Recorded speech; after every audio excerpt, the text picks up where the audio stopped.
We gotta get some.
Welcome into the Living Force, everyone. I am your host, Eric Eilerson, and joining me tonight on this lovely Monday evening are the doctors themselves. We have Dr. Corey Helton. Hello. Hello, hello, hello. What's happening?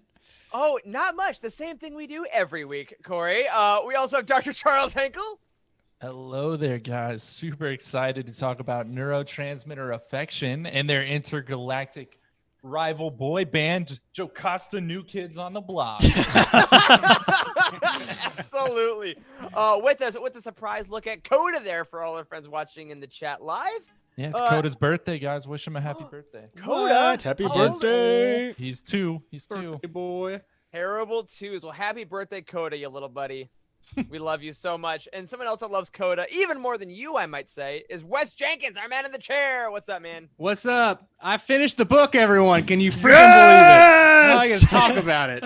I legitimately am surprised. I'm not. I hammered it yesterday. Oh, good job. Well, if you listeners were nice enough to listen to our first episode of Lightspeed Skipping this morning, our new Patreon show, you heard Wes lamenting the 150 pages he had left of Queen's Peril, but you nailed it. Well done, man.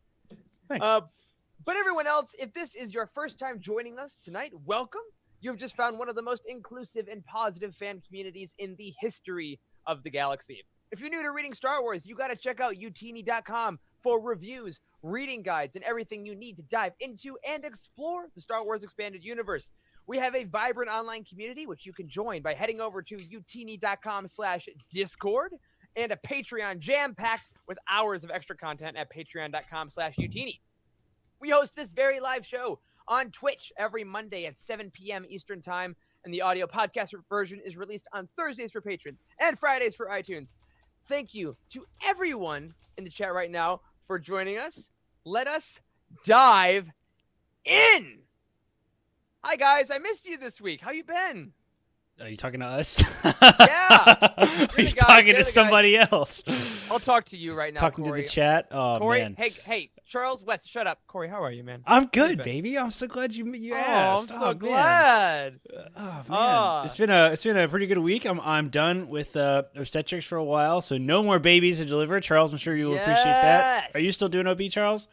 Oh man, I'm in Peds land now, so I just have to worry about the babies later. Nice. I'm doing an Peds. elective rotation right now, so I've been hanging out with one of my buddies down in Greenville, Tennessee, that I'm hoping is going to give me a job after all this. So that's when I talk to the recruiters and stuff. So it's been fun. It's been fun just hanging out, doing some outpatient. It's been good. What about you guys? I've been okay. You know what? I actually almost deleted the entire Google Drive of Utini, but then I decided not to. Charles, how was your week? I plead the fifth. All right, guys. Here's the quick story. I deleted literally everything on our shared Google Drive. The company Utini did not exist for about 3 hours or so, and then Corey got it all back. But that's why I'm here, and that's why he's here. We keep it interesting. That was a great day. I did enjoy that moment of, I'd say, sheer terror, maybe panic. But yeah. Other than that, we had some really cool things happen this week. Number one I'm most proud of is something that we talked about all during last month. We said that every single bit of money we made from book sales, because we have a bunch of affiliates on utini.com that people can buy books through, would be donated to Black Lives Matter. Corey, can you tell everyone how much we were able to donate this week finally? What was our number? Oh, we raised a whopping $160,000. I'm just kidding. I wish that we could raise that kind of money. No, we don't make a ton of money on Amazon affiliate sales, and we've been honest with you guys about that from the front. But we do get a 4%. So all things considered, the fact that we get 4%, and that adds up to $150, $200 every single month is pretty rad. It's a lot of books that we sell. So we donated everything we made last month, which was $160 to Black Lives Matter, which was it's something. Just to say we can to be able to contribute is kind of an honor. So yeah, it's something for sure.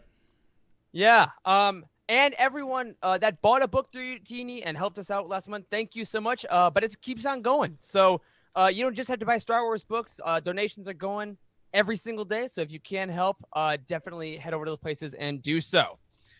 In Star Wars land, we got some cool announcements this week, guys. Some things we definitely did not expect. You know how we've been saying, guys, The Mandalorian was great, but I can't fathom why we haven't gotten any books. Well, guess what, y'all? We're getting them. The StarWars.com announced The Mandalorian book line is coming. Y'all, so much stuff is coming. I believe this fall, they announced, brace yourselves, The Art of the Mandalorian Season 1 by Phil Szostak, covered by Dov Chang himself. The Mandalorian original adult novel from Del Rey by Adam Christopher. Probably our most excited book, guys, would you say, out of this whole shebang? Yes, definitely. Yeah, for sure. Yeah. Cannot wait. We're getting an ultimate visual guide of The Mandalorian from Pablo Hidalgo. We got The Mandalorian Allies and Enemies, which is a level 2 young reader's book. We got The Mandalorian 8x8 storybook by Brooke Vitale, and The Mandalorian Junior novelization by Joe Schreiber. Interesting. Yeah, if that name sounds familiar, y'all, Joe Schreiber wrote Death Troopers and Red Harvest. Oh, wow. Did he really? I didn't even realize that. I don't know how I missed that. Yeah, man. Now he's doing the Junior novelization. That's Well, nothing speaks to kids like zombie apocalypses. So it's pretty natural transition. They do love that Walking Dead, don't they? That's right. Absolutely. But yeah, so what do you guys think of this whole announcement? Like, did you have any concept we were gonna get any kind of Mandalorian book news? I really didn't. I mean, I thought they were just going to leave this totally alone. Like, I didn't think that Mandalorian was even like an option to do books and comics on, like at all. Yeah, I'm so excited. I couldn't be more happy about this. Again, this is all coming this fall. We will keep you posted. But on Utini.com, there's already pre-order links because God dang it is our staff on the ball. Within like an hour of this announcement, we had pre-order links up. So massive shout out to them for that. And then we have a bunch of podcast, website, and Patreon updates I'm going to get through quickly because I don't think I've said it yet. Y'all, this is part 2 of our Queen's Peril Roundtable. We're going to be talking all things Padme here in just a little bit. So Charles is going to be leading us in a second. But really fast, everyone, we said it last week. We're going to say it again this week. We would love a few more iTunes reviews. Our last reviews are about 6 months old now or so, and it helps the show remain looking good and relevant. So if you've been liking our latest content and you haven't just thrown a review our way, we'd love that.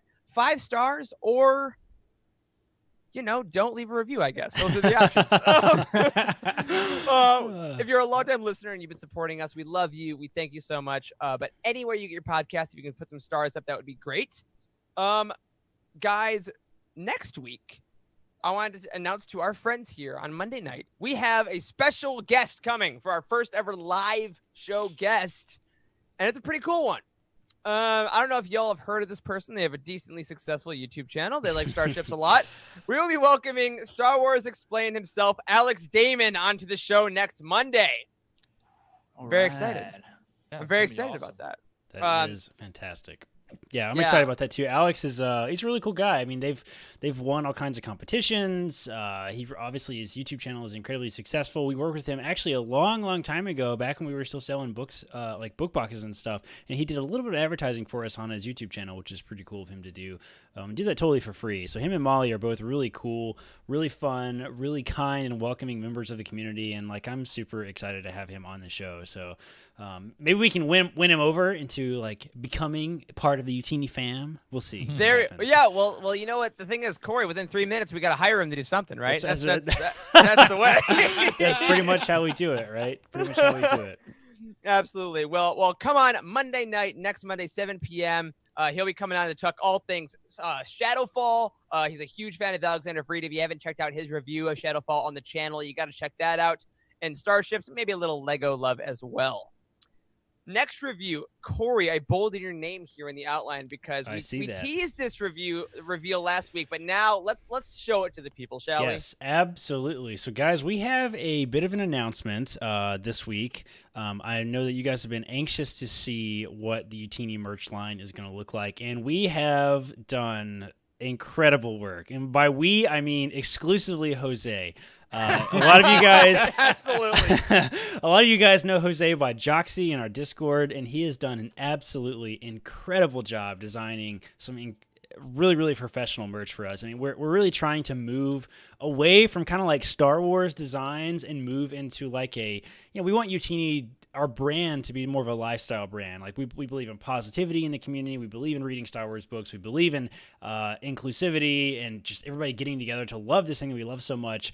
And Jose has really just completely epitomized that in his design. So, Wes, throw that over. Let's do a reveal. This is the merch on our site. Go to utini.com/merch. You can find all this stuff. That's utini.com/merch, MERCH. And I want to show you guys just some of the designs. the web designer is an absolute genius too, and he did a really incredible job with all this, and it looks beautiful. It definitely wasn't me. Yeah, so a couple lines of products. First is Signature. These are going to be sort of maybe sort of exclusive Utini designs, and like that have a little more of an artsy, a little more professional sort of style. You can kind of see this one is a bit of an Ahsoka design. We have our logo designs, which we're going to continually add to. T-shirts, hoodies, tanks. This really sweet band shirt looking, I don't know what you would call this, but this hippie looking guy. He looks really cool. Look how cool that guy looks. And also, I gotta say, because I also have a tattoo on the inside of my right forearm, that's the shirt I got. Yeah. That's yeah, this is one of my favorite designs. And by the way, like when we discover designs, like I'll find something on Instagram or something that inspires me and be like, hey Jose, what do you think about this? And literally like 3 hours later, he'll send me a new design. It's absolutely incredible. Astonishing. It's really astonishing how much he does. We have stickers, we have mugs, we have bags, all kinds of cool stuff. EU and Saga, this entire line of products is going to be loose tie-ins to the books and films and those types of things. Obviously, we're pretty like limited, in what we can and can't design. Basically because, trademarks and copyrights, those sorts of things. We can't legally print anything that's obviously Star Wars, right? So if it can be confused with Star Wars, you really can't do it. So we will probably be pushing the limits a little bit with this entire line, which we have done. Obviously, we release a new shirt, a new design with every single book that comes out. Neurotransmitter Affection is what we did for Queen's Peril. This is obviously the band that was in that Padme and her compadre snuck out to sea, so we made it look like a band shirt, so that looks pretty cool. And then this one's already been out. It's been out for a little bit. We actually released this one a couple weeks ago, the Squadron Up tee. This one was for Alphabet Squadron, the Shadowfall book. The community line of products is all about the positivity in our community. We have a bunch of really cool shirts inspired by various Jedi Knights for Expand Your Universe, Utini's tagline. The Reed shirt, one of my favorites, which Charles is sporting. I mean, Wes, you want to show off Charles sporting the Reed shirt? Yep, looking super fly. Say it with your chest. Yes. I love this. Love Yes, this shirt. it's It's super comfy too. Yeah, it looks really, really good. We have the Saga shirt, the Childlike Wonders 1977 shirt, and then lastly, one of the most exciting, I think, lines in all of our products is the podcast line, right? So if you're a quote unquote friend of the show, right, head over to utini.com/merch and you can pick up some cool stuff tied directly to the podcast. Obviously, we have Morden, which is Eric's corgi, and it says "Porgs have got nothing on me."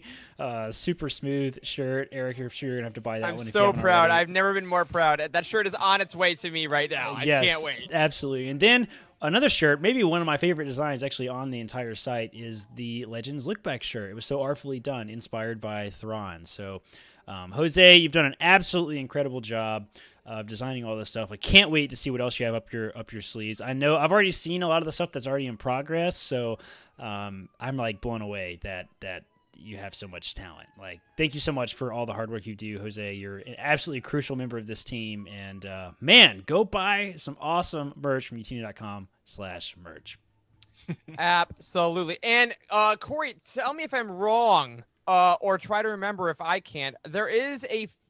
Isn't there a discount for a little while longer? There is a discount. Jose, maybe you can help me out with this in the chat. I cannot remember what the chat is. If I see it, I'll throw it out. Do you know what it is, Eric?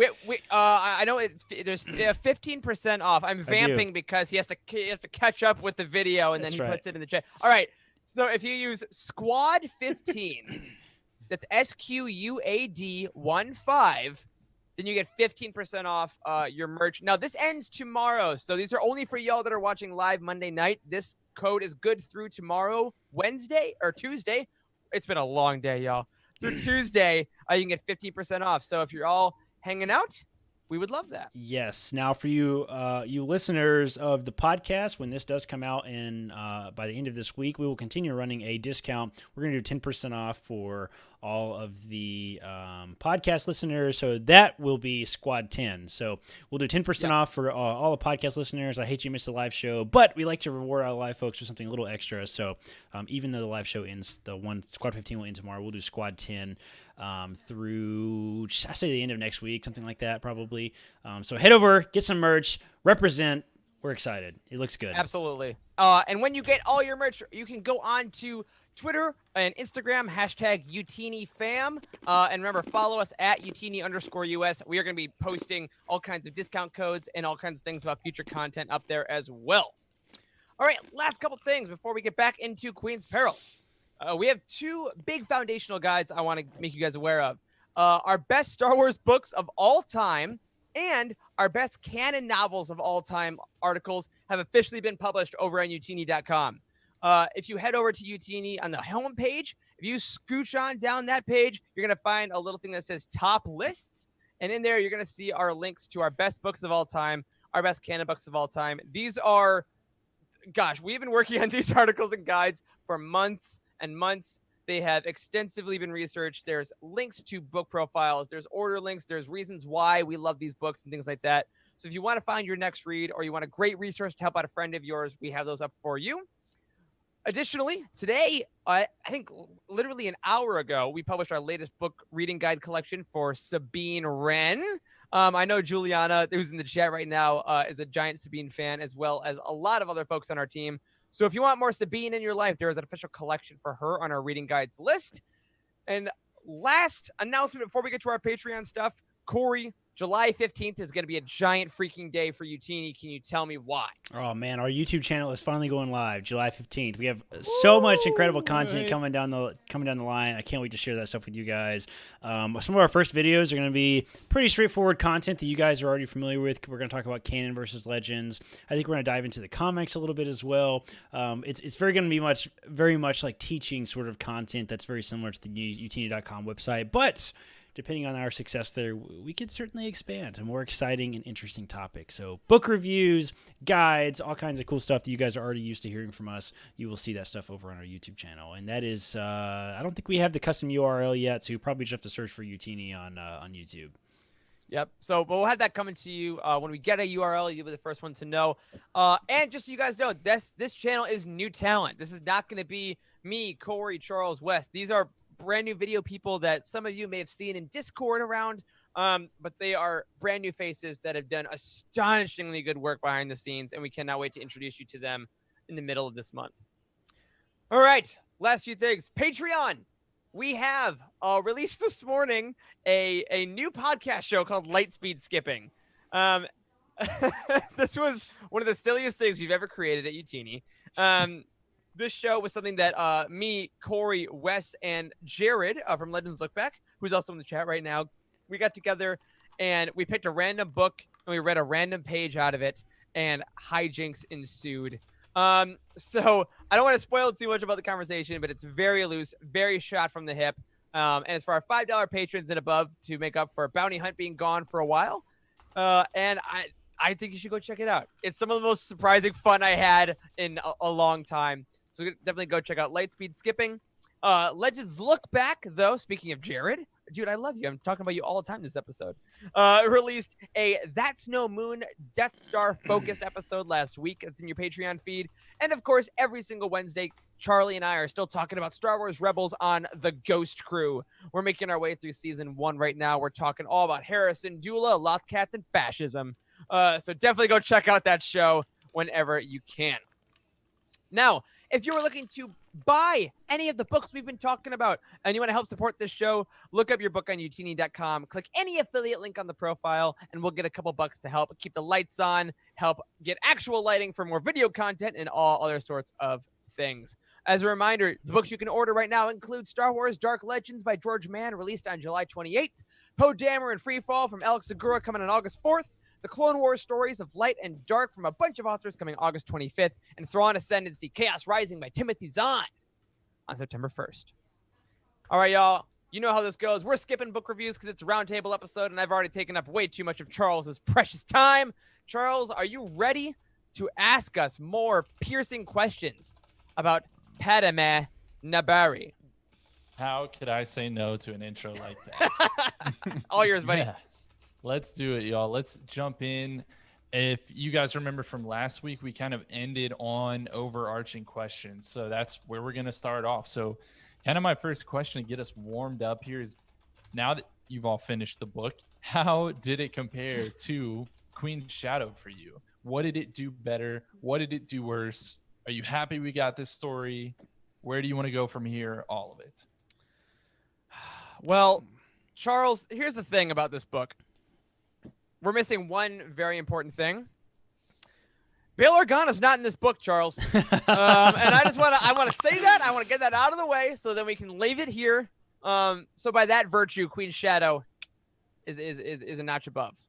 But other than that, I think it's hard to compare them, frankly, because I think that Queen's Peril is a much more kind of intimate look at friendship and growth personally, whereas I think Queen's Shadow is a little more political. So I have trouble comparing them in that way, despite the fact that they're obviously a book and a prequel. Yeah, okay, absolutely. Yeah. I mean, I think I wouldn't necessarily fairly compare them either. I mean, I think I don't know if one's really worse than the other or better than the other. I thought they both have their purpose. They do feel like a continuation of the same story in a lot of ways. And yeah, I mean, I liked them both for sure. I don't think I would say anyone is worse than the other. Okay, fair enough. Yeah, I mean, I thought they were.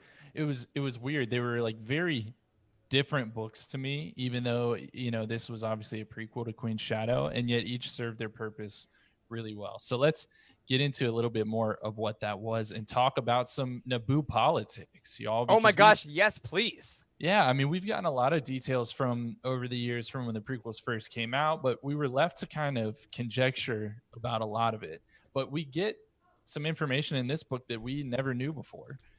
So, for instance, candidates are nominated and they run for office under a fake name. So it's not just that Padme becomes Queen Amidala. It's Queen Amidala is the only thing that the Naboo population knew her as. She ran under that name, ran under that persona.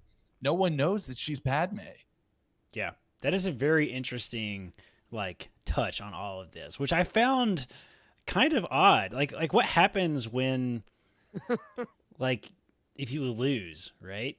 Like, are you just no one knows you lost? No one know who you are. But what about all your friends? No egg on your face. But all your friends and family obviously know that you're running for office, right? So do they though? I think so, don't they? It's implied that that's kind of my question too. Is don't your friends notice that you're just missing all the time and suddenly on a bunch of business trips? Yeah. Hey, are you running for queen? Well, I think that's one of my favorite fantasy tropes in either fantasy or sci-fi. The alter ego is always based on the fact that no one in your actual life can really give too much of a shit about you. Like, you have to be able to disappear.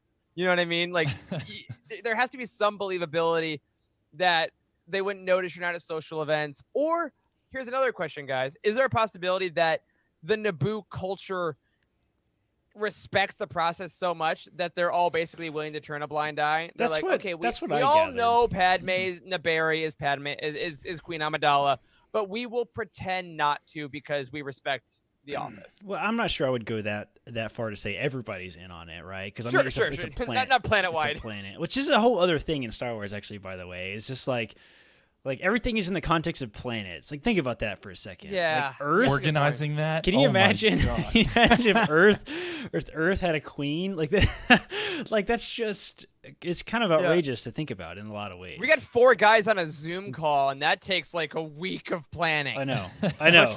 Exactly. A galactic election. Yes, exactly. And whenever we think about planets, we actually only think about cities in Star Wars, which is very interesting. Yeah. So I don't know. I don't think that necessarily everybody's in on it. They know that she's Padme, but I think that's certainly the case for her friends and family, which is what I think it actually talked specifically about that.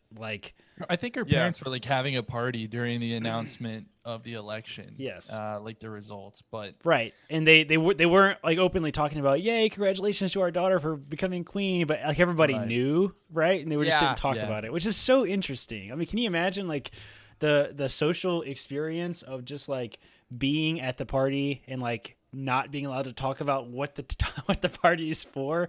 It's crazy. It is a fascinating way to look at it that I hadn't really thought of before this book, but I do like how it is essentially, as we're talking about it, a little bit of an impossible thing to write around. Like, Lucas, when he wrote it, this is essentially the rules that were given. Like, Padme and Amidala have to conceivably be the same person, yet also different, yet she also has to be like 14. So her parents can't just not know where she is, but they're also, so I think it's a hard thing to write out of. And I think E.K. Johnston did the best she could. It is, but it's not just about like serving under an alter ego or an identity so that the queen can't use it for personal gain. It's not just that. It also serves to protect the queen because, let's be honest, the Trade Federation could have just rolled into Naboo and like taken Padme's parents and her sister, hostage and potentially been more effective in what they did. But the fact that no one knows who the queen actually is, keeps that from happening. It actually is a protective thing. Yeah, totally. Great point. So anyways, beyond that, we learned that Panaka is basically the royal guard who was assigned to Amidala as a candidate. So apparently the different candidates for queen all have some kind of royal security member assigned to them. And it was just pure chance that Panaka and Padme ended up together. And we've already talked about last week how that pair like had to work perfectly for the Trade Federation to be thrown off of Naboo. So this was all pure chance. It could have been anyone else. Yeah. And I do love that because that makes sense. When you're when you're campaigning, right? When politicians campaign, they hire their potential chiefs of staff. They hire they hire essentially a proto cabinet, right? To essentially run with them for the most part. I get most of that from West Wing, I'll admit. But But I think it makes sense in the fact that Panaka and her work well together is definitely fortunate. And I wonder, had it not been Padme or had it been someone else, then what's that story like? What is that? So the security chief of the queen is probably an interesting job no matter who you are. But Panaka just happened to have a virtue of being a little more interesting than most, I would assume. Yeah, and wasn't it also implied that Panaka was around like before Padme like became queen and stuff? It was, He right? was. Yeah. So how's that work then? Like, does everybody just get like, I don't really know. Does everybody get like Secret Service to follow them around? Does Biden get Secret Service too? Is that how that works? Like, yeah, that actually is how it works. Yeah. Okay. So there you go. Yeah. Then that's what it is. So it's like, Panaka's on the Secret Service. Yeah, and he's probably like, when at the beginning of the book, when he comes in and says, the election is over, your work has begun, which is a great quote. He's probably also like, hell yeah, I got job security. Yeah, His job is security. Well, he talks about that, right? Like he talks about like not being allowed to like truly root for a candidate, but also he was obviously rooting for a candidate, right? So yeah. Totally. That's a great point. Yeah. Well, so even though we learned a lot about these kind of traditional Naboo politics, Padme still did a lot of things her own way. And so let's talk a little bit about what Padme and the Handmaidens specifically did to lead to their success in this book and throughout all of Amidala's reign. So number one, I want to talk about the creation of the Queen's voice. We learn in this book, back in whatever, 1998, 7, whatever year it was, when I was 5 and like watching The Phantom Menace, it didn't occur to me that Padme's voice was super weird, but it definitely is. Definitely does. And why, in retrospect, there's so many questions you could have about the prequels now that you probably didn't have as a kid. But like, why does she talk like that? Well, E.K. Johnston tried to explain it to us in this book, where really it was like an amalgamation of all of the handmaidens' voices, so anyone could potentially reenact it. And even the weird kind of accent had, it had something to do with Rabe. So what did you guys think about getting that explanation? I still have mixed feelings about the whole Padme voice. Do it. Yeah, like, I don't know. I went back. I'm sure you guys did too. You guys have gone back and watched Phantom Menace again since reading this, right? Oh, yeah. Yeah. Yes. Okay. Yeah. So I have now. does it bother you? Does Padme's voice bother you in the movie? Me personally, it doesn't. But this might also be like my actor brain coming through, because now that we had this response that it's all like a performance to unite them, I'm like, oh yeah, like I've done that stuff in college. Like that's totally the actor brain being like, what a cool idea to be able to modulate and do all those kind of things. So it never really bothered me in the first place. Because I think, Charles, similarly to you, like, it's what it was. I was 8. Who cares? And I never thought about it past that. But now, since this book brought it up, I kind of actually look for it and actually like it more now. Yeah. I really, yeah. You know, this is like a delicate line to walk too, but like to me, and I want to preface this by saying this is one of those points, and the point I'm about to make is one of those points that like everybody has a different opinion on, and that's what it is. Yeah. It's an opinion, right? It's not like no one's more right than anybody else. But to me, it felt like a retcon. Remember we had that whole conversation about fan service, right? How fan service is either you totally nails it or you totally miss it, and that's how fan service is, and that's why it's so divisive. It's like retcons are very similar, right? When we go back and explain something else. Now that's the whole point of the expanded universe, is to explain stuff like that. So like I don't think that retconning is bad, but to me this one kind of missed the mark a little bit, and I think that's mostly just because I'm not a big fan of the voice in general, but I think it totally makes sense from a storytelling perspective, and I like that they spent so much time that Johnson spent so much time addressing it like as a writer in the book, like the way that they all dived into, and they had a voice kind of picked out, but then they changed it because one of them couldn't do it. That was really good, and I actually really enjoyed that. Yeah, and I think that's a great point there, Corey, about the idea of retconning, because we can pretend that when George Lucas first picked up a pencil in 1977, he knew everything that was going to be in Queen's Peril. That's right. That's right. Sure. That's right. If we actually, use our minds about it, obviously all this stuff is being created. So right. Years. Pick and choose what you like. We're like almost 2 decades out from Phantom Menace, right? And now we're explaining something, which is incredible. Yeah, and so for some people, like, we'll really like the voice retcon here, but other people won't love that, but they'll love the Galen Erso building the Death Star incorrectly. That.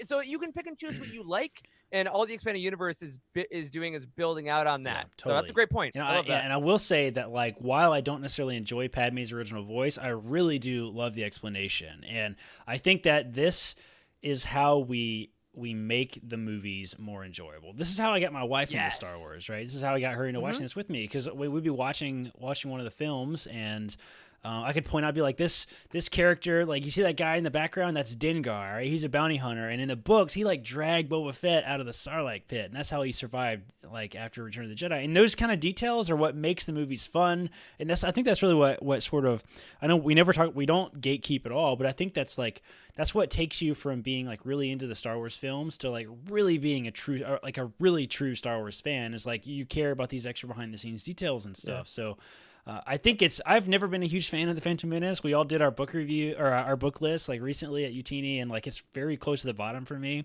And these type of details is how you make me fall in love with the Phantom Menace. Yeah. And I want to jump on that for a second, and then we'll let Charles actually keep going more than 2 questions. But I really love that you said that about you and Caitlin, Corey, because Charlie's the same way. When we were watching for the first time, like, we're watching New Hope, I'm like, that's a crate dragon. Like, that's and in Kenobi, and, like, that was what got her into it as well, because it's like, oh, there's a movie going on behind the movie, and that's what's so much fun about this. So yeah, you're totally right. Like, next time you're watching Phantom Menace, everyone, with someone that you love and you've read Queen's Peril, and Padme starts talking, you'll be like, oh, she's using the voice, because see behind her, that's Rabe, and she has this accent, and I know, and, like, so you can kind of start to do that, which is a lot of fun. Only if your partner's, like, into that, though. If they get really pissed off when you talk during movies, then don't do that. Yeah, I mean, well, fine if you want to be a quitter. I can relate. I can relate to that too. Nicole's sitting here, just off camera too. And whenever I'm watching the Phantom Menace and Padme starts talking, she's like, "That's a terrible voice," and I'm like, "Yeah, yeah, it is." And there's a reason for it. Do you guys ever witnessed a murder, like, on a live stream before? Because so, the Queen's voice is not the only thing we learned about in this book. And there was something really big in Queen's Shadow where we learned about the phrase, "We are brave, Your Highness," right? Yep. I mean, it took this one quote from the Phantom Menace and it really just fleshed it out. And we got that line again in this book, by the way, which was fun. But we also learned that there's a new code word from Queen's Peril. And it kind of further changes how we view a big moment in the Phantom Menace. On page 211, Sasha tells Sio Bibble to tell Padme that the death toll is catastrophic, because apparently the word toll is a code word that means everyone's alive, keep doing your mission, everything's good here, we're all fine here now, thank you. How are you? And this one, I will say, because we just had this conversation, this one was a little bit far for me. I love "We Are Brave, Your Highness." The word "toll" being used to communicate that message in that moment was a little bit much for me. I thought so too. I totally thought so too. But I totally loved the moment, like the way they totally called out Obi-Wan right after he left. Just like, what is? I was talking about this last week. Like, what a loser! You think we're stupid? Like, that was hilarious. I love that. But yeah, I'm with you. Like, toll is a bit of a stretch, but I mean, given it was buyable, I thought it was buyable, and like. You know how many times that Johnson probably had to watch The Phantom Menace? Like, please say something I can use. Please say something I can use. Like, seriously. Yeah, I agree. This was I'm cool with this, but I think this was my limit of like, this is as far as I'll go. And I think because again, that is a good point, Corey. I hadn't thought about. She only has the printed material that is in the film, like, to work with. So if you want to link it back, then you take a couple. And I like the description. You know, toll is a word that I wouldn't say anytime else. Good point. Can't think of a single other time, frankly, that I would use that word. Oh, man, we're about to go through a toll booth. You got any quarters, Padme? I mean, come on. Yeah, well, what are you, the Trade Federation? Can't get through this toll. Wow, great time to come in, Cheryl, on that. Sorry. Cheryl just joined us. So, you know, we kind of just talked about this. We all love the prequels here. And this book, in a lot of ways, was all about showing the prequels love, specifically The Phantom Menace. And it did a lot of that through character exploration. So, you know, we got a lot of stuff in this book about prequel characters that I personally was not expecting. We hinted towards this at the end of last week's episode. You know, even a lot of the characters were outside of maybe who you consider like the main crew of The Phantom Menace. So what did you guys think about the prequel love of those characters? Was there a character moment that really jumped out to you? I have a whole list that we're going to go through, but we can bounce around depending on what y'all's was. Spoiler alert, mine was Obi-Wan. Yeah, I mean, the Obi-Wan love is great. I talked a little bit last week about how much I love E.K. Johnson's Palpatine writing. I think she writes him incredibly well.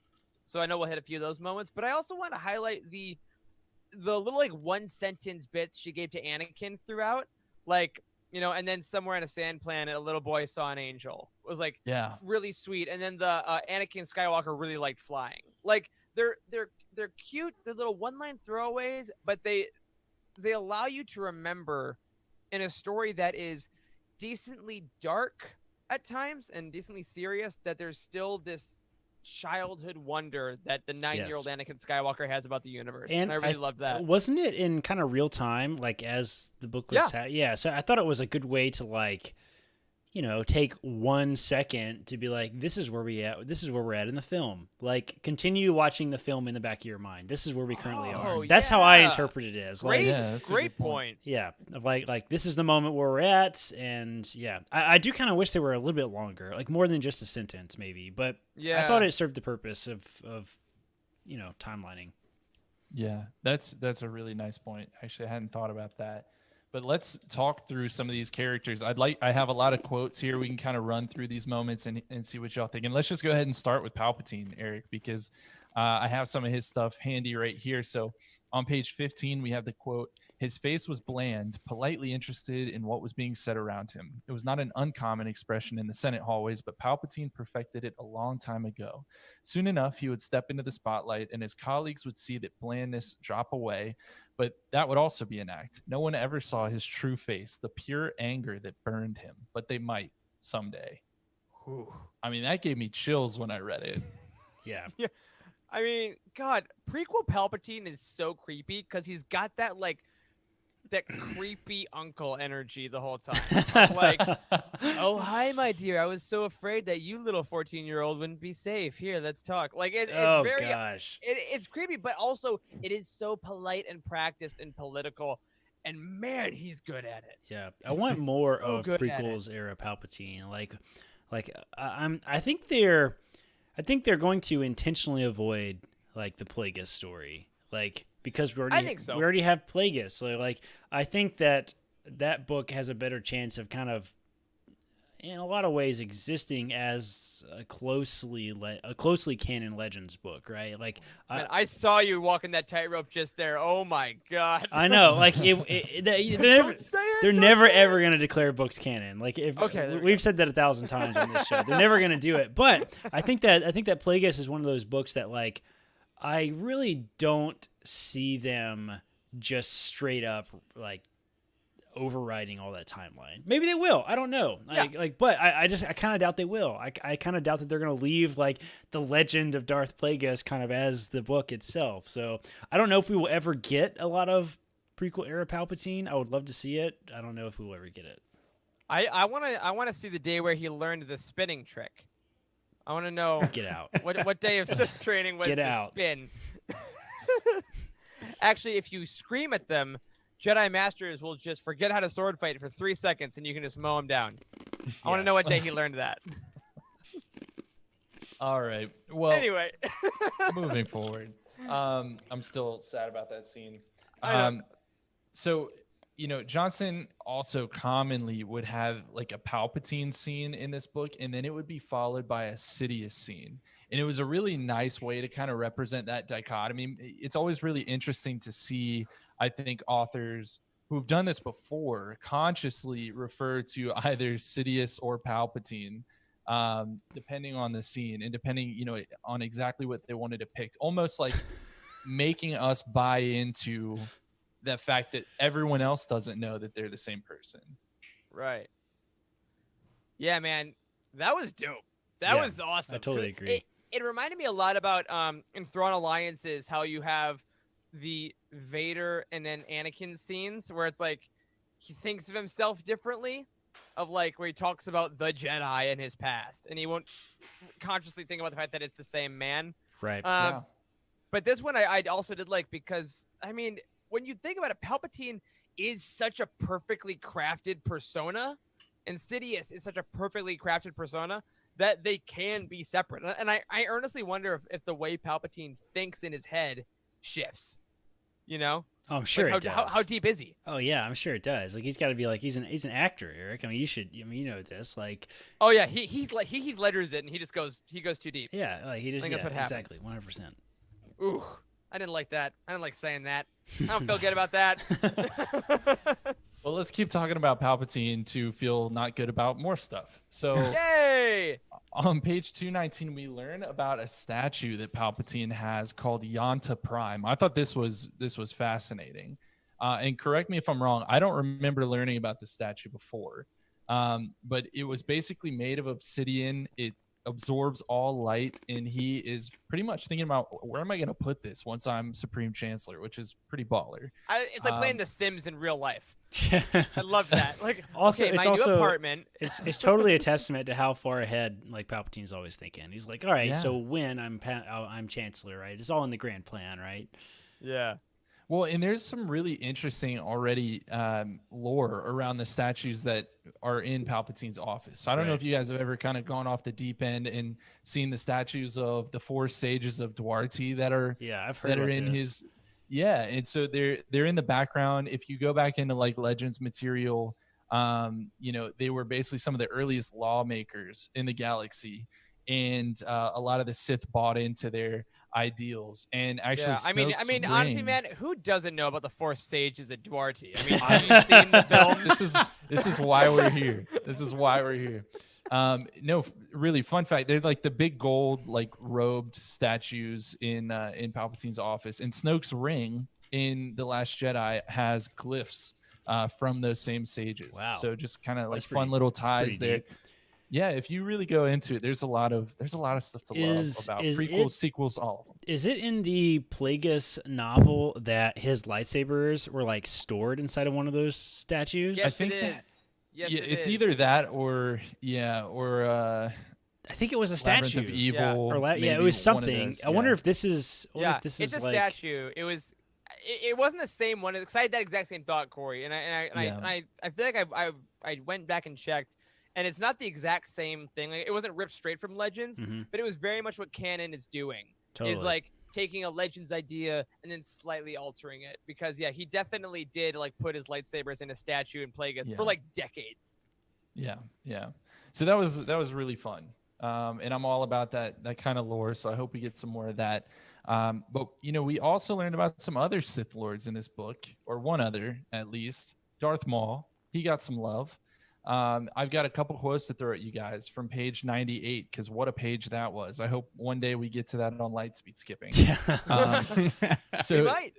the first quote was, "The lightsaber was death." This too was something he'd been forced to grapple with. Every part of it was stolen, and every part of it was his, paid in blood and pain, only some of which had been his own.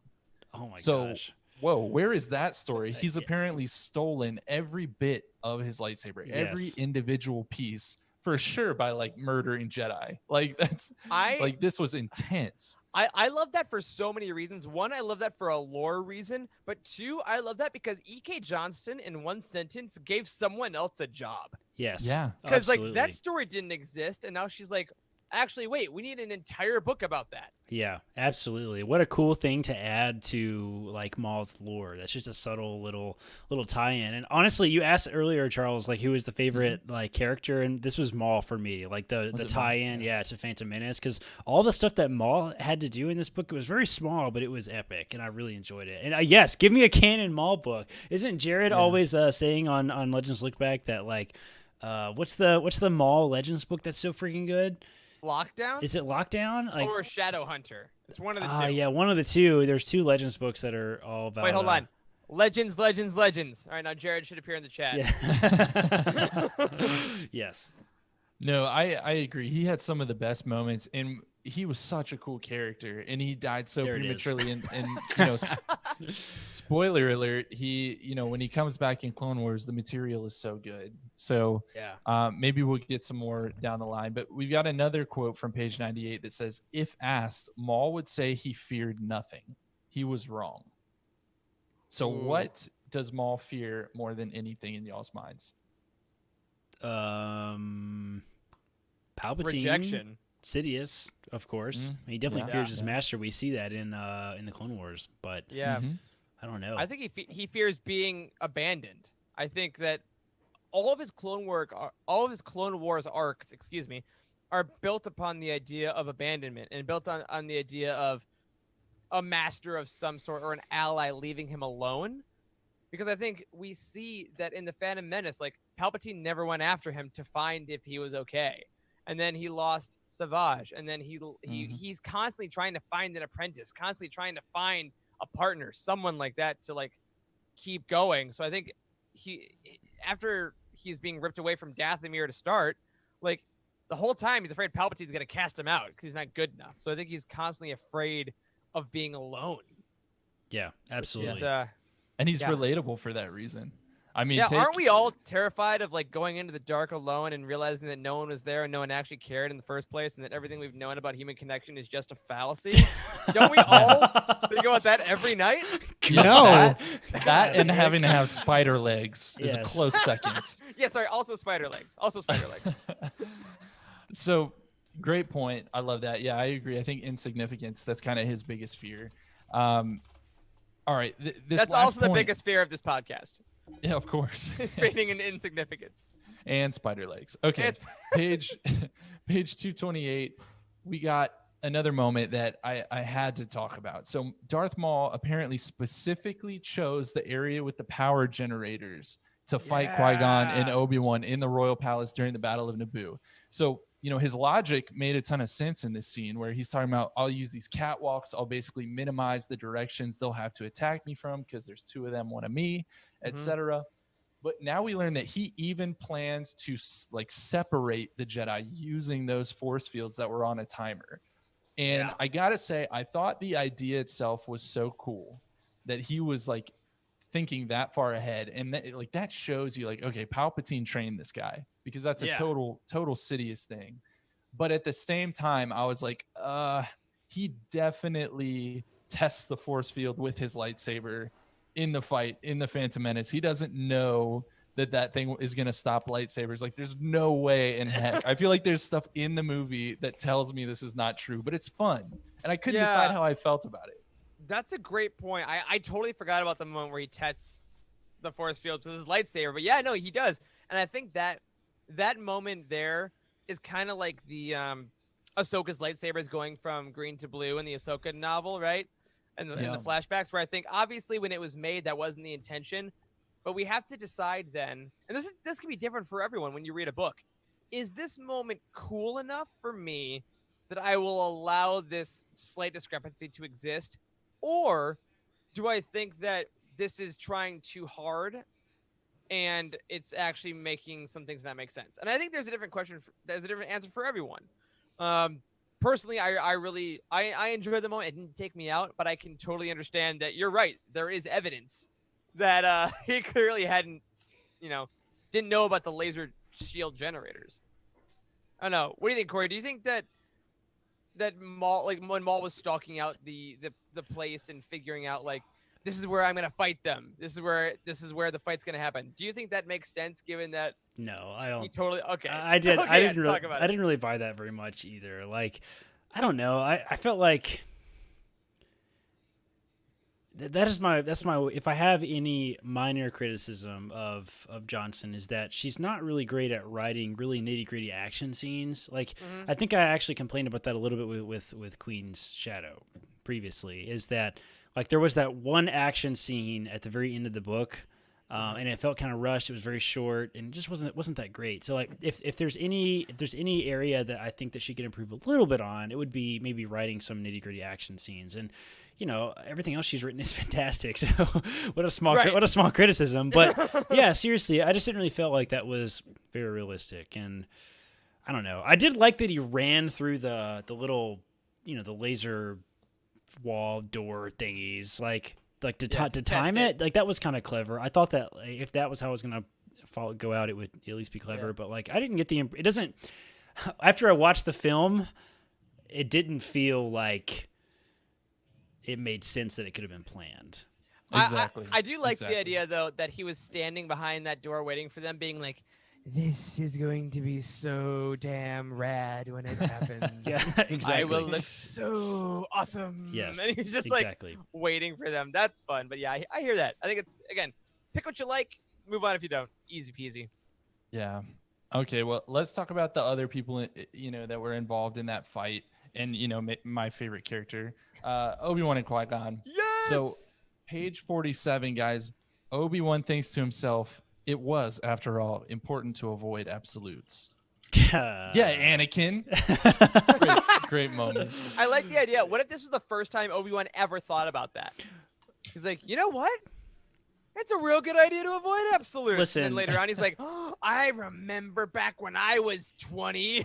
Yes, have they? I'm surprised they haven't yet. Have they retconned the fact that Yoda absolutely uses an absolute when he says "do or do not"? There is no try. Have they retconned the fact that is an absolute in and of itself? Yes. Only Sith deal an absolute. Right. Yes. I don't. Technically, every sentence ever said is an absolute. If it's a declarative sentence, it's an absolute that's stating a fact. That's fair. So, Hashtag grammar lessons with Eric.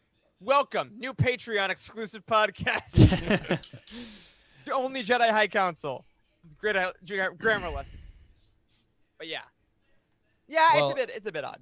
Yeah, but that was fun. So page 48, the very next page, Qui-Gon tells Obi-Wan basically that he thinks the council will support them looking into the Trade Federation. Obi-Wan says, at least that means we'll be less likely to get involved in local labor disputes. And Qui-Gon just claps back, or kickstart unlikely romances with local nobility. Oh my God. Yeah, I forgot about that. That was such a great little throw in there. Like that. Yeah, that's honestly when I want in that part of the movie for him to pan to a guy behind Qui-Gon going like, oh the Pikachu face is what it is. The Pikachu face meme. and then Obi-Wan's probably like, I have loved one woman literally ever.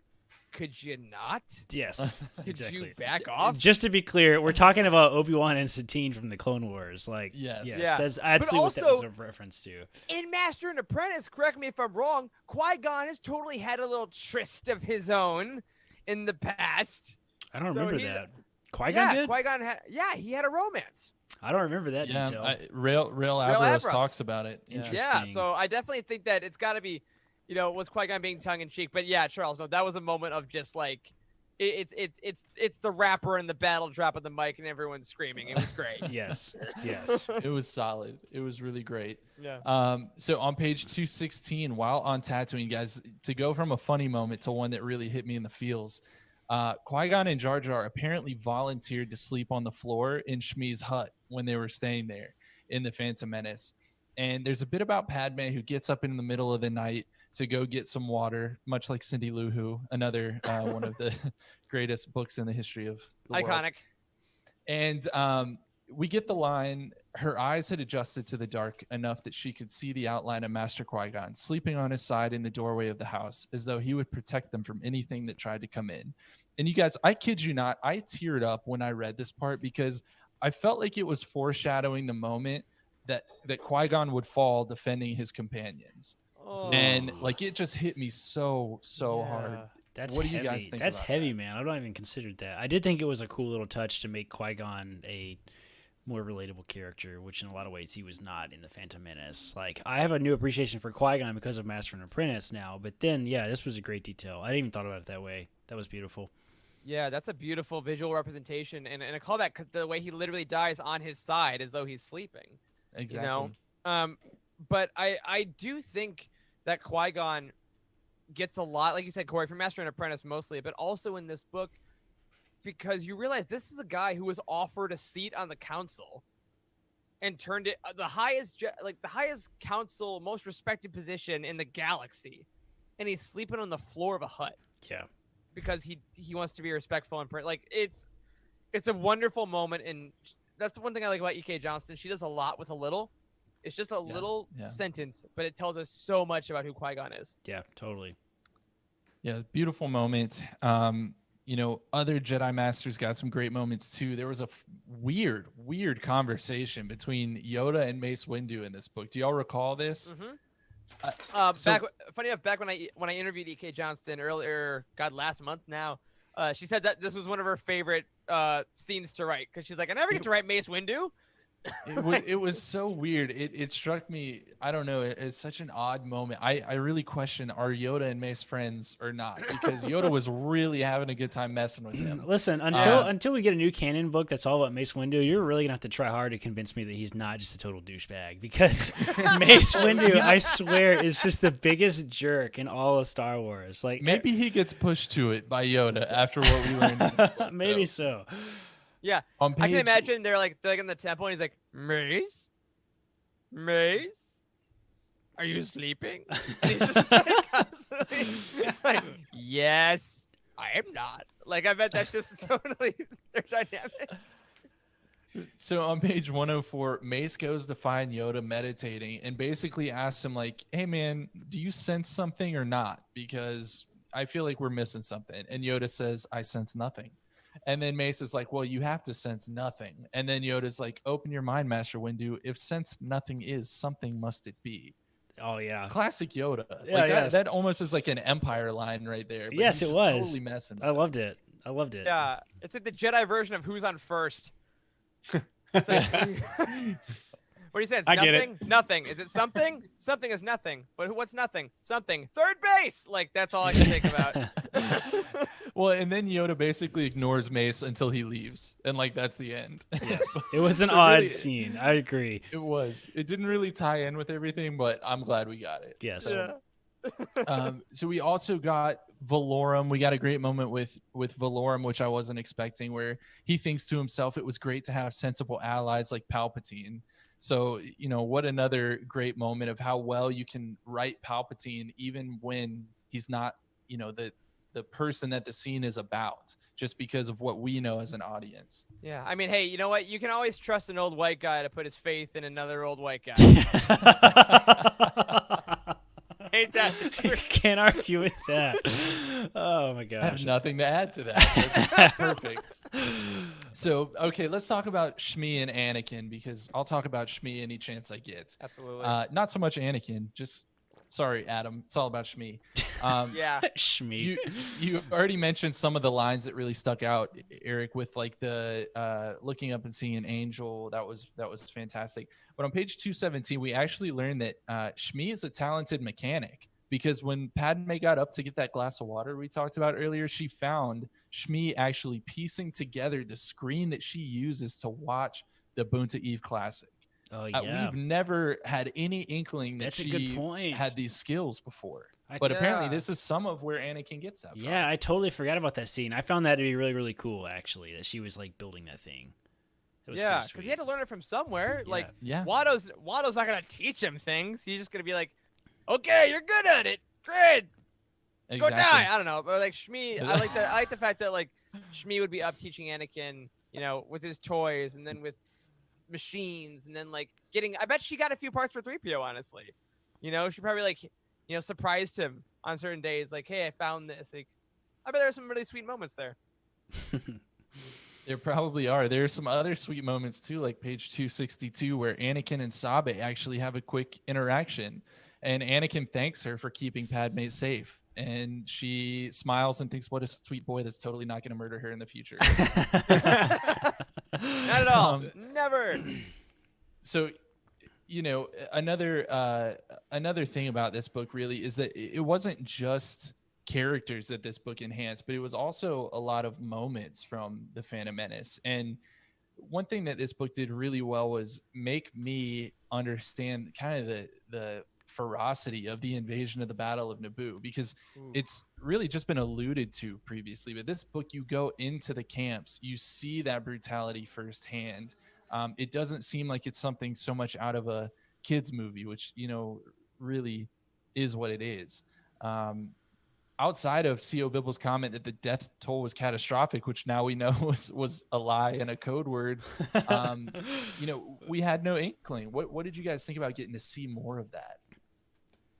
I mean, like I said earlier, I mean, it totally enhances the film. Like it makes the universe feel larger. You know, that's the thing about the Phantom Menace that's always really bothered me, is that the movie makes it feel small, right? Like they're talking about trade disputes, which doesn't make any sense. They're talking about this horrible war that's happening on Naboo, and we're all just like, where is this horrible war? Like, Padme's like, my people are dying. We're like, are they? I haven't seen them. Like, where are they at? You know, so like this added those kind of details that are missing from the Phantom Menace, of like stuff that's happening behind the scenes, which I love it. It expands the universe. The whole point of this.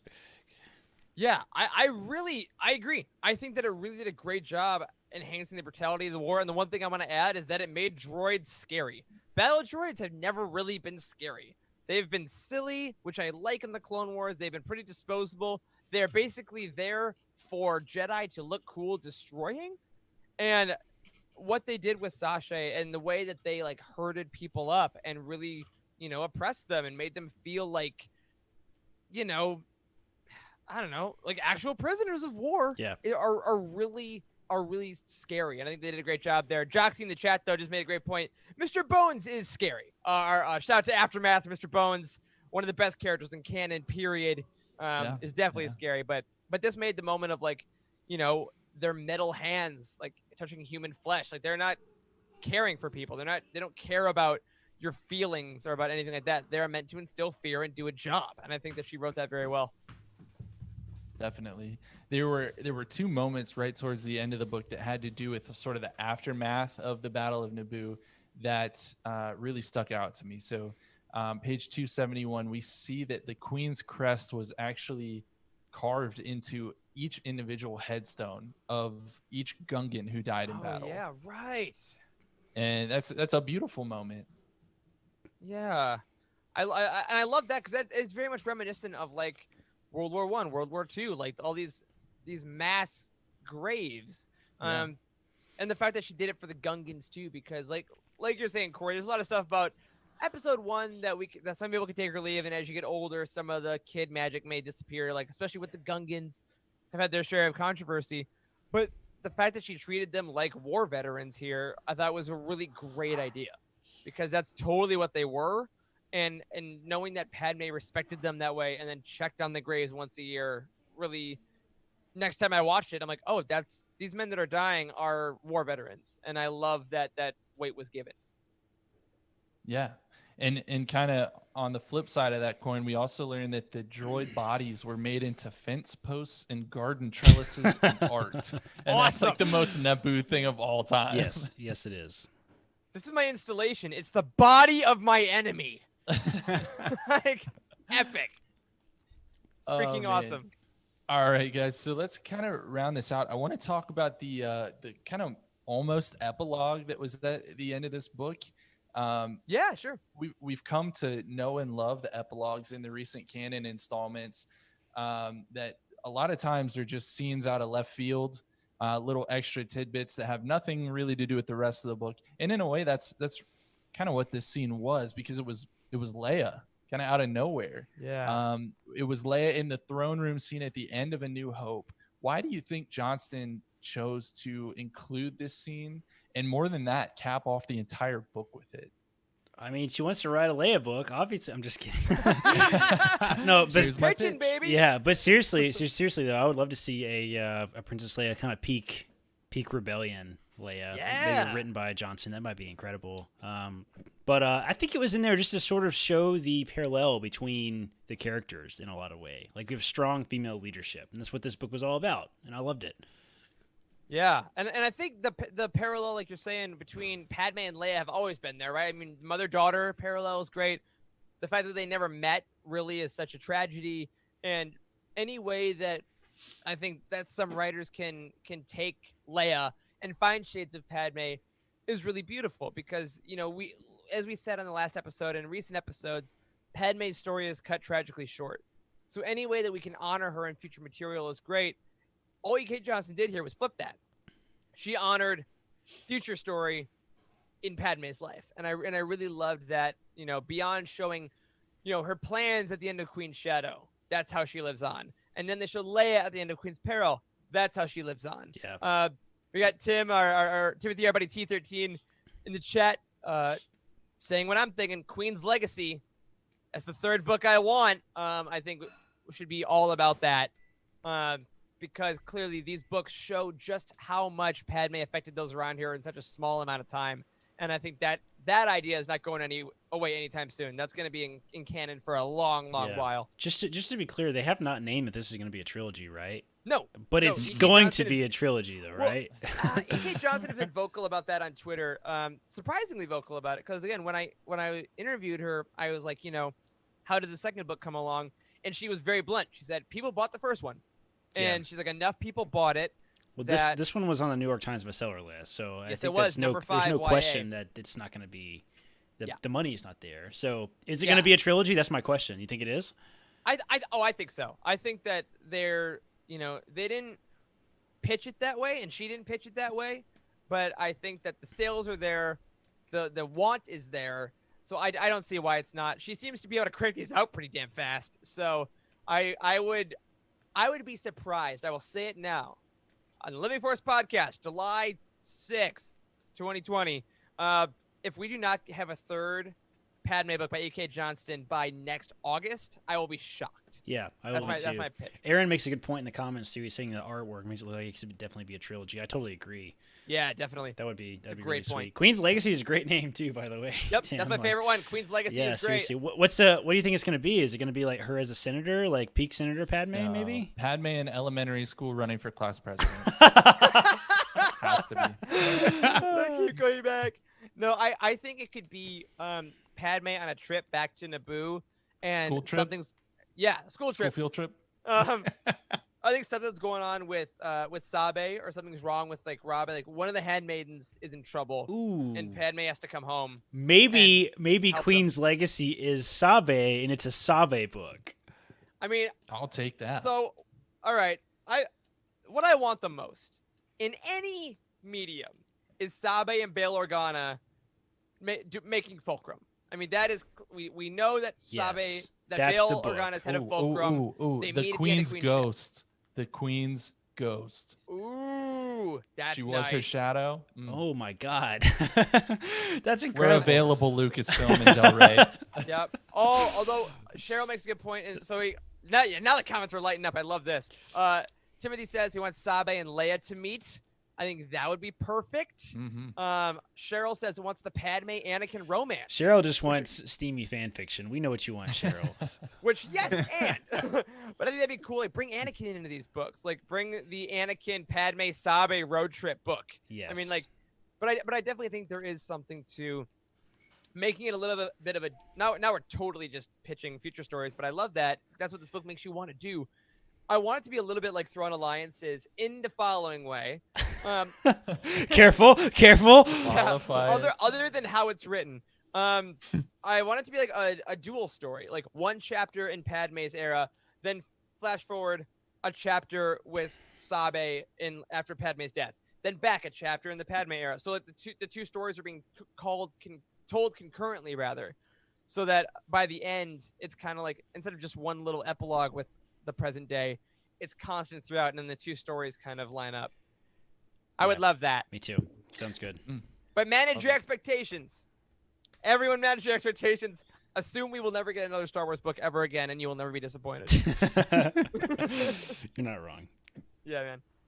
All right, y'all. So I think it might be time for Easter eggs. Yes. Are we Do ready? it.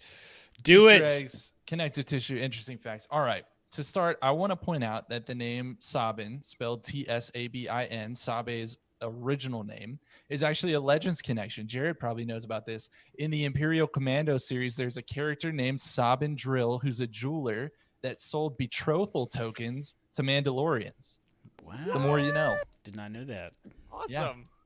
Yeah. Page 18, we get the first mention of none other than C.O. Bibble, my boy C.O. Bibble. Yep. And we've slowly learned more and more about his character in recent years, specifically through these books. This time we learn he apparently has a background in argumentative philosophy. I am still so confused by that comment in Queen's Shadow about him being jokey. Look that up. That is in there. Yeah. It says he's uncharacteristically serious. He sounds like he would be the absolute worst at a party. Like, argumentative philosophy. This man's not joking. No, this guy gets 2 drinks in him, and he's going up to whoever will listen because everyone else has already gotten away from him. And he's like, well, the thing I learned when I was out of the academy, and you are done. Your night is over. Yes. More like Sio Babble, am I right? Oh, my Jeez, gosh. this guy. Get out. All right, page 46, we get the quote, Jocasta was friendly to Qui-Gon and didn't seem to mind his odd requests, even though she bucked when anyone else asked for her assistance. So it is officially confirmed that Jocasta is kind of mean all the time, not just in episode 2, and also confirmed she totally had a crush on Qui-Gon. But let's be real, it sounds like she's just not a very good librarian. She's so mean. I think that, speaking of adult romance Star Wars novels, put Qui-Gon and Jocasta New in the stacks. Please don't. Hundo P. No, That I don't happens. want that. No one wants that, Eric. Get that. Cheryl wants it. I want it. That's 2. Cheryl, let's do it. We'll make it happen. It's great. Oh, man. Okay. Page 70, about changing their names. Sabe says, you had to give up, Padme. What if we all chose names that sounded similar to that? I'm sorry, I didn't know what I was just reading. She's talking about giving up your name. Yeah. You had to give up Padme as in your name. What if we all chose names that sounded similar to that? That would be perfect, Rabin said. I guarantee you most people will hear that many A's in a row and literally never be able to remember how many of us there are, let alone who is who. I'm sorry, are you talking directly to Yes, the answer is yes. She heard our show on Queen's Shadow and was like, oh, Charles, is it hard to remember them? Is it? Bam. Yeah, wrote I it. mean, brutal. Corey, you brought up that moment last week. I had to bring it back No, up. again. I still don't know any of them except for Sabe. That's the only one I can name. And we've talked about these books for 4 episodes of the podcast, and I still can't tell you squat about any of them. Effective. 89, we get Sashay, or about Sashay. It says she slouched back into the room wearing a mask over her mouth and nose. Coronavirus. So relatable. Yes. What is E.K. Johnson is Nostradamus? All right, page 94. Carlinus, the planet, is mentioned several times. Remember that's the planet that Padme and Sabe relocate the rescued slaves from Tatooine to in Queen's Shadow. So that was a nice pull. Nice. Great. Yep.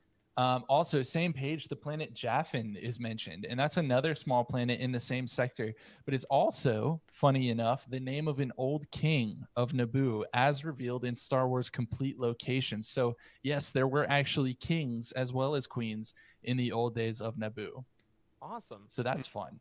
And another fun fact about that, Palpatine actually rode in a ship called the Jaffin 3 in the novel Darth Plagueis by James Luceno. Nice. So that's a reference on like 5 different levels. Get out. Yeah. No, Our get in. levels to Wes. this. Get on our level. Page 101, Anakin, after crashing his pod racer, says, they're just going to put me out while the back to knits my femurs. Oh, yeah. I'm sorry. I can't even say that without laughing. Shmi, it literally says Shmi lifted the covers and saw that both of his legs were twisted. So let's work through this for a minute. because first of all, there's no way Anakin is just straight chilling with 2 broken femurs. Okay, This is your professional medical femur. opinion, Dr. Hinkle. Yes. This is going to be in our medical episode because I'm angry. A broken femur is supposed to be, honestly, goodness, one of the most painful things that you can possibly have happen to you. He has 2, okay, and he's like 9 years old. So unless he's using like that force ability we learned about to suppress pain without realizing it, I call BS. I mean, this is like you guys watch Rick and Morty? Have you seen like where like anytime Morty gets hurt, he's just like so catastrophically injured, like his legs are literally like twisted and bent inside out, and Rick is just like having a conversation with him. That's like what I imagine is Anakin's legs are just like this. Like, Yeah, it's like in Family Guy. Anytime someone like falls down a flight of stairs, and Yes. their body is just Yeah. horribly mangled. Charles, I do have a counter argument for this. Oh God, here we go. He's the chosen one. oh my god. Okay, He's the That's it. chosen. you're not wrong. That's it. That's the end of the argument. I can't argue with that. But second of all, I do feel like this does highlight how legitimately dangerous pod racing is. Like, And let's not forget that also- people died at the boutique. And class. also how flippin' effective Bacta is. You can just like take a Yeah. bath in it and you can like put your femurs back together. Like, come on. Yeah. So honestly, the fact that they weren't able to regrow new legs for Anakin and Bacta is kind of suspect now. Oh, we It can is. knit femurs together, but a new limb like a salamander? Yes. Nope, can't do that. You know what else I love about it is the exact quote is, "They're just gonna put me out while the Bacta knits my femurs." He chirruped. No, you're not chirruping. You're not chirruping with broken femurs. Maybe he's just losing his mind. His sanity is being stripped away from his brain, so he's just making weird noises because of pain. Unconscious. It'll be fine, Mom. I was gonna put my femurs together. Ah! All right. Enough of that. All right, moving on from the broken It's like that, femurs. guys. That's in the audiobook. I don't know if you heard it. Oh man, keep an eye out for that medical episode coming up. Page 105, we get the quote, "Yoda didn't respond. Instead, he closed his eyes and reached for the calm of the living force through him." Yo, we made it. We did We got a shout out in Queen's Peril. That's right. That's right. Take it from Yoda, folks. Reach for the calm of the living force podcast. Nailed All right. it. Page 117, we get Irtama. Before she was Irte, she built a mechanical Sando aqua monster for the opera. And of course, that is the last water predator that we see in The Phantom Menace when Qui-Gon, Obi-Wan, and Jar Jar are going to Theed. That's right. It's the monster that prompts Qui-Gon to say there's always a bigger Oh. fish. That's That's a ripped, good like point. that jacked fish. Yeah. They're like yeah. CrossFit going fish. That's just Yeah. like, The behind the like a scenes. person. The behind the scenes for the like creature creator that made that design said it was supposed to be like an underwater panther, and it is. Oh dang! Yeah, You know what? So- Nailed it. 100%. yeah. All right. At the beginning of the Phantom Menace, Gunray says to Qui-Gon and Obi-Wan, "As you know, our blockade is legal." Someone help me sort through that because Gunray was blowing some smoke. This popped up for me because I rewatched The Phantom Menace and I heard him say that and I just started double taking because this book tells us that no one thought this was legal from the beginning. Yeah, that's true. Yeah. I think that it speaks more to like Gunray's cockiness and being like, guys, hold on. I got this. Hey, Jedi, it's legal. Huh? He was trying to do a Jedi mind trick on this. There it is. That's what it was. Page 202, Sabe apparently didn't ask Padme to go clean R2 so she could just mess with her. She was telling her so she could be in a busier part of the ship and eavesdrop on people's conversations. Awesome. I call BS though. It was definitely pulling rank while she could. I mean, sorry, I'm the queen today, so you got to go do that. I mean, I don't know. It's just what you have to do. It's part of the job, Exactly. Sorry. Page 225, Sabe and Padme are talking again, and she says to Padme, "You overthrew the Chancellor." And I never realized that Padme did something that Mace Windu could not until I read that line. Yes. Think about that. Another thing to show the pure ineptitude of Mace Windu. Yes, really, it's all about getting in at Mace. That's right. Easily. All right, and to round things out, page 250, we get the pilot, the infamous pilot, Rick Oley, the greatest pilot ever. Okay, the greatest middle-aged white guy pilot ever. That made it on 0 of our Starfighter squadrons. Let us not forget. That guy. Yeah, him. So he got a shout out. That was fun. And on that note, with the illustrious Rick Oley, it's time to close out this roundtable, guys.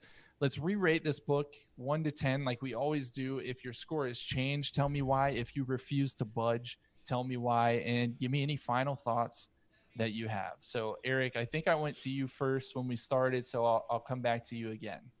All right. I think I rated this a 9 last week, and I think I'm going to stay there. I'm going to stay at a solid 9.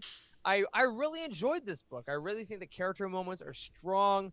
I think that Johnston's evolution to write things like the Battle of Naboo really enhanced this book and bring it a step above Queen's Shadow in that regard. I'm really loving the Handmaids as individual characters more than I ever thought I would. I can't wait for a hopeful 3rd book.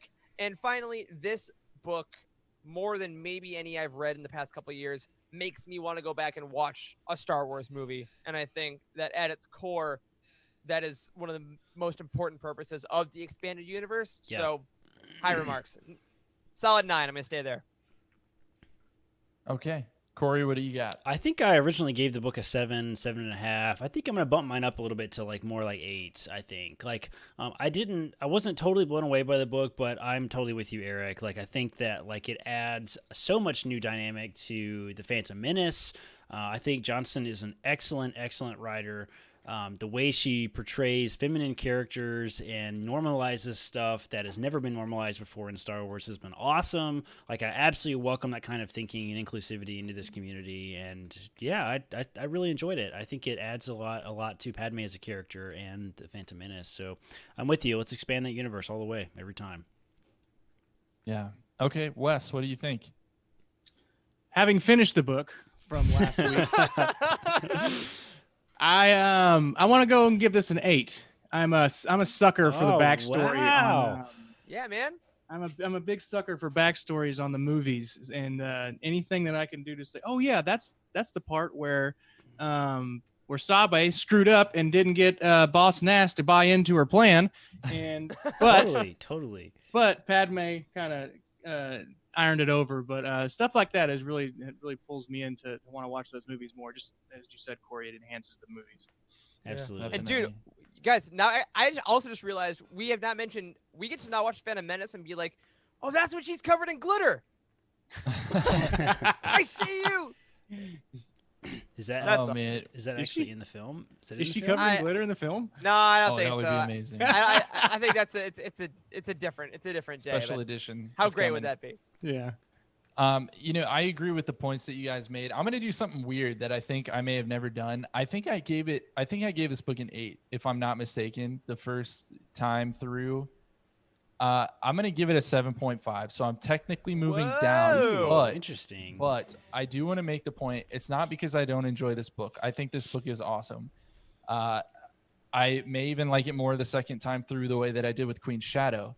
But I just started thinking more about those best books in canon, like other books I've given 8s, 9s, and I realized this is really far away from my favorites for me. Not to say it's not a good book, but I think I got to give some breathing room between this and like Alphabet Squadron, or something like that. I'm gonna have to start giving out like 9.17s. I know we're gonna have to look at we're gonna have to pull up the Utini reading order with all the scores and stuff on it. I think we got to keep that in mind. Yeah, I think so. But again, there were enough little things I think too where I feel okay about this with this book that bugged me like just a little bit, like the Darth Maul choosing the force fields on a timer even though he checks them with his lightsaber in the movie.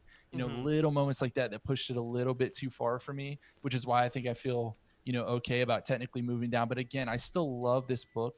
I feel like it did a lot for the Phantom Menace. I think that was like really mostly its purpose. Oh yeah. I mean, absolutely. the second half of the book honestly was disjointed for a book. You could only follow it if you knew the movie by heart. Right. And so, that's what it was supposed to do. And that's what it did. It's a great book. I love what E.K. Johnson's doing. I hope she gets a third, but I'm going 7.5. Just to kind of tie into that too, Charles, like I feel like if we were, I feel like this book should make it pretty high up in the like Utini read order too. Like I don't know if we've actually placed this yet. I think we have, haven't we, Eric? I think we've placed this book in Utini reading order. I think we did. I think we placed it. It was right with Queen Shadow where we put that. We placed it with Queen Shadow, but I actually think that you could maybe even move this book up higher, like not long after you read the Utini Foundation 5, like the first 5 books we recommend you read if you've never read a Star Wars book before. I think you could move this book up closer to those because it ties into the film so well. Like it just adds so much stuff to the film. So even though it's not like one of our blown you away books, like I think it's incredibly important because it does so much for Padme as a character and the Phantom Menace.